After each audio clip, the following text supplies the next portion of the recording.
Hey guys, so for today's video, I'm going to talk about some tips that you can do to help meet the minimum spend on a credit card, and we're starting right now. So a minimum spend basically means it's a certain amount that you need to do or spend in a certain period of time to get the bonus points. So as an example, let's talk about the Chase Sapper Preferred Card. So the Chase Sapper Preferred Card has a $4,000 of minimum spend in 90 days to get 60,000 points. So this is the current offer as of February of 2024. So it may change in the future. So I'll be talking about some ideas on how you can meet the minimum spend on these cards. So the goal here is to use your card and pay for stuff that you pay for anyway. One of them is groceries. So we need to eat. So we need to go to a grocery store to buy food. So some of these grocery stores, they mostly accept Visa, American Express, and etc. Besides groceries, living here in the US, most of the people have cars. So we need to pay for gas, car insurance, throw in car maintenance as well. You can use your card to pay for that. You can also prepay your utility bills. As an example, I prepaid our electricity for $1,000 and also our sewer, our water bill, internet, and phone bills. Just going back again, making a list of all of your living expenses, it's a lot easier for you to think and see what you need to pay for those living expenses. Speaking of living expenses, you can also use your credit card to pay for rent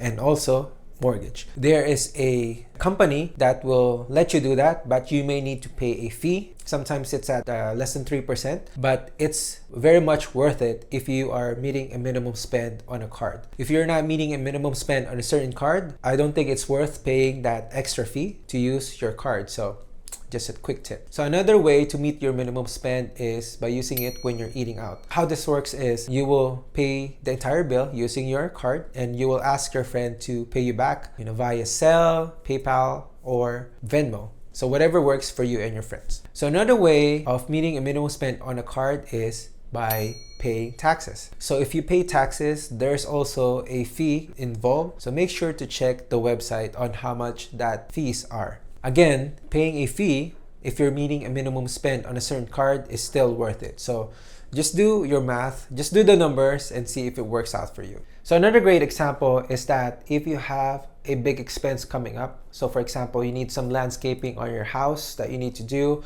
or maybe you need to buy some furnitures, you can plan out your spending and get a card to pay for those future expenses. I also wanted to share this example because I believe that these two things work really well. Pao and I were real estate investors. So we purchased a property not too long ago and it needed a lot of rehab. From what I can remember, we spent right around $80,000 to $100,000 to fix up this property. So after getting that property, so we pre-planned our cards that we're going to get. So we planned to get the cards that have a lot of minimum spending requirement. For example, one of them has a $15,000 minimum spend to get some bonus points. So we applied a couple of those. So we used those credit cards to pay our vendors, our contractors. And at the very end, along the process, we earned thousands of points or even millions because of that. Just a side note, we discovered real estate investing a few years ago. And one of our goals is to have another income stream or passive income stream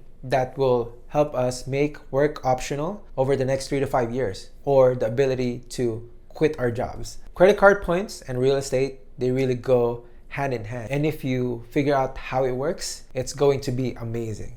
So before I forget, after we're done rehabbing the place and spending about $100,000 in repairs, we did a cash out refi and got all of our money back. So that's the power of real estate. So if you guys haven't heard of the burst strategy, so it's buy, rehab, refinance, rent, and repeat. So just Google it. And it's such a really powerful strategy if done right. So going back, make sure to listen to Bigger Pockets or Real Estate Rookie. So I highly recommend those. If you guys want to learn more about real estate investing, I would highly recommend listening to 3 podcasts. Again, it's Bigger Pockets Money, Real Estate Rookie, and Bigger Pockets. And last but not least, you can buy gift cards using your credit card. There are some rules about this, but generally, you don't want to do it with American Express cards.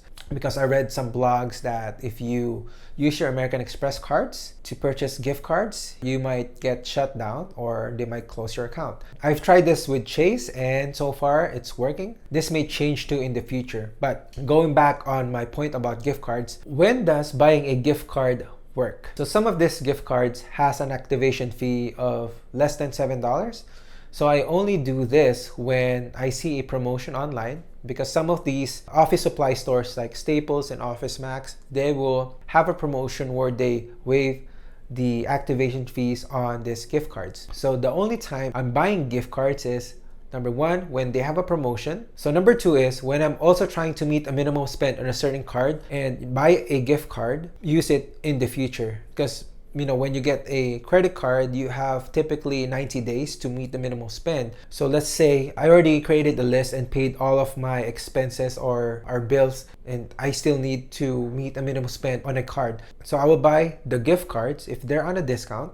Then I will use those gift cards in the future, maybe 6 months from now or a year from now, or it really depends, because the main point is to hit the minimum spend on a certain card on that 90-day time frame, and to get the bonus. If you guys want to learn more about the gift card strategy, I will link a blog post below, so make sure to check it out. Okay, so another great tip to meet the minimum spend on your card is you can purchase some gifts in advance. For example, for Christmas, for Thanksgiving, for Valentine's Day, for your family or friends or your special someone, to help meet the minimum spend. So you can also use your card to pay for a future travel as well. So maybe you need to book a hotel, an Airbnb, or maybe flights, and let's just say you don't have enough points yet and you need to pay for that trip anyway. You can use your card to meet the minimum spend. So you can really get creative on how you can meet the minimum spend on a certain card. So it's really up to you. Make sure to list all of the things that you need to pay for anyways, and I hope this video will help you give an idea on how to do it as well. So if you guys have any questions or comments, make sure to post it down below. And if you guys haven't yet, please make sure to hit like and subscribe, and I'll see you guys on the next video.